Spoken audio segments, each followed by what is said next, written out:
મિત્રો, ગુજરાતી ભાષામાં એક કહેવત છે કે હાથના કૈરા હૈયે વાગ્યા. એટલે કે માણસ પોતે જ પેટ ચોરીને સૂળ ઊભું કરે તે ક્યારેક એને ભારે પડી જાય છે. આવી જ બીજી એક કહેવત છે કે ખાડો ખોદે તે પડે. હવે તમે વિચારશો કે આ બંને કહેવત કોને લાગુ પડે છે? તો જવાબ છે ગુજરાત ભાજપને. કઈ રીતે લાગુ પડે છે? આવો વિગતે ચર્ચા કરીએ. નમસ્કાર, હું છું રિયાઝ. સ્વરાજમાં આપનું સ્વાગત છે.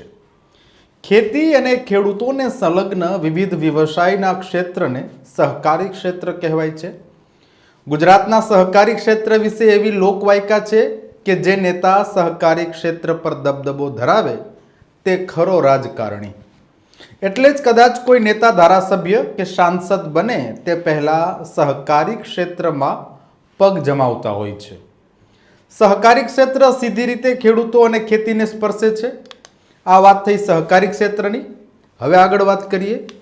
ગુજરાતમાં સહકારી ક્ષેત્ર ઘણું વિકસિત છે. સહકારી ક્ષેત્રમાં મોટા મોટા સંસ્થાનો છે. પછી તે ગુજકો માસેલ હોય, કોઈ માર્કેટિંગ યાર્ડ હોય કે મોટી મોટી ડેરી. દરેક સહકારી સંસ્થામાં ખેતી અને ખેડૂતો માટે કલ્યાણકારી કામો કરવાની વાત છે.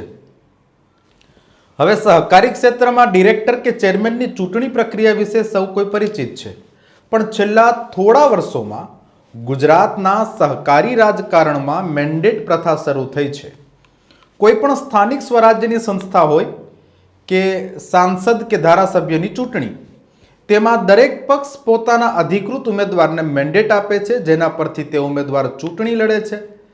પણ ગુજરાતના સહકાર ક્ષેત્રમાં મેન્ડેટ આપવાની પ્રથા ભાજપે શરૂ કરી, જે હવે તેને જ ભારે પડી રહી છે.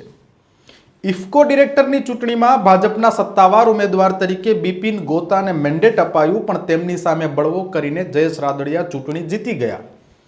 ત્યાર પછી આરોપ પ્રતિ આરોપ થયા તે સૌ કોઈ જાણે છે. હવે વાત કરીએ ભરૂચની. તો ભરૂચની દૂધધારા ડેરીની ચૂંટણી હવે ઇફકો વાળો રંગ ધારણ કરી રહી છે. જયેશ રાદડિયાની જેમ હવે વધુ એક ધારાસભ્યએ પક્ષના મેન્ડેટ સામે બળવો કર્યો છે.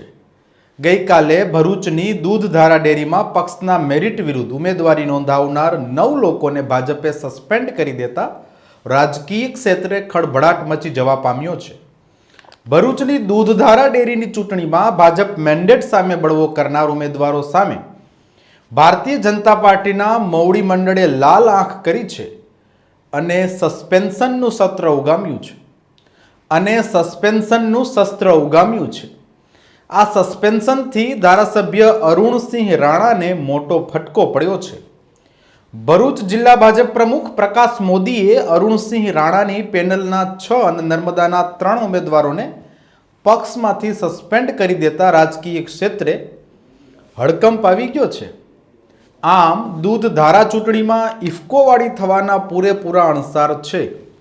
ખુદ ભાજપના ધારાસભ્યએ જ બળવાખોરોની આગેવાની લીધી છે. સહકારી ક્ષેત્રમાં દબદબો જાળવી રાખવા માટે રાજકીય મેન્ડેટ આપવું ભાજપને ભારે પડી રહ્યું છે. એટલે કે હાથના કૈરા હૈયે વાગ્યા. બરાબર ને? હવે આગળ વાત સાંભળો. ભાજપે જ સહકારી ક્ષેત્રમાં મેન્ડેટનો ખાડો ખોદ્યો અને એમાં ભાજપના નેતાઓ જ પડી રહ્યા છે. પહેલા ઇફકોની ચૂંટણીમાં એવું થયું, હવે બીજી વાર દૂધધારા ડેરીની ચૂંટણીમાં પણ આવી જ સ્થિતિ છે.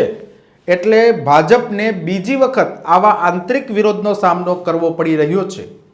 સહકારી ક્ષેત્રમાં રાજકીય દબદબો જાળવી રાખવા ભાજપે હવે સહકારી ક્ષેત્રમાં મેન્ડેટ આપવાનું શરૂ કર્યું છે. પણ એપીએમસીથી માંડીને ડેરીમાં મેન્ડેટનું રાજકીય દંગલ બરાબર જામ્યું છે. હવે ઠેર ઠેર ઇફકોવાળી થઈ રહી છે. ભાજપના મેન્ડેટનો ધરાર ઉલાળ્યો થઈ રહ્યો છે. ભરૂચમાં દૂધધારા ડેરીની ચૂંટણીમાં મેન્ડેટ મુદ્દે ધારાસભ્ય અરુણસિંહ રાણાએ બગાવત કરી છે. આ પહેલા ધારાસભ્ય જયેશ રાદડિયાએ મેન્ડેટ સામે બ્યુગલ ફૂંક્યું હતું.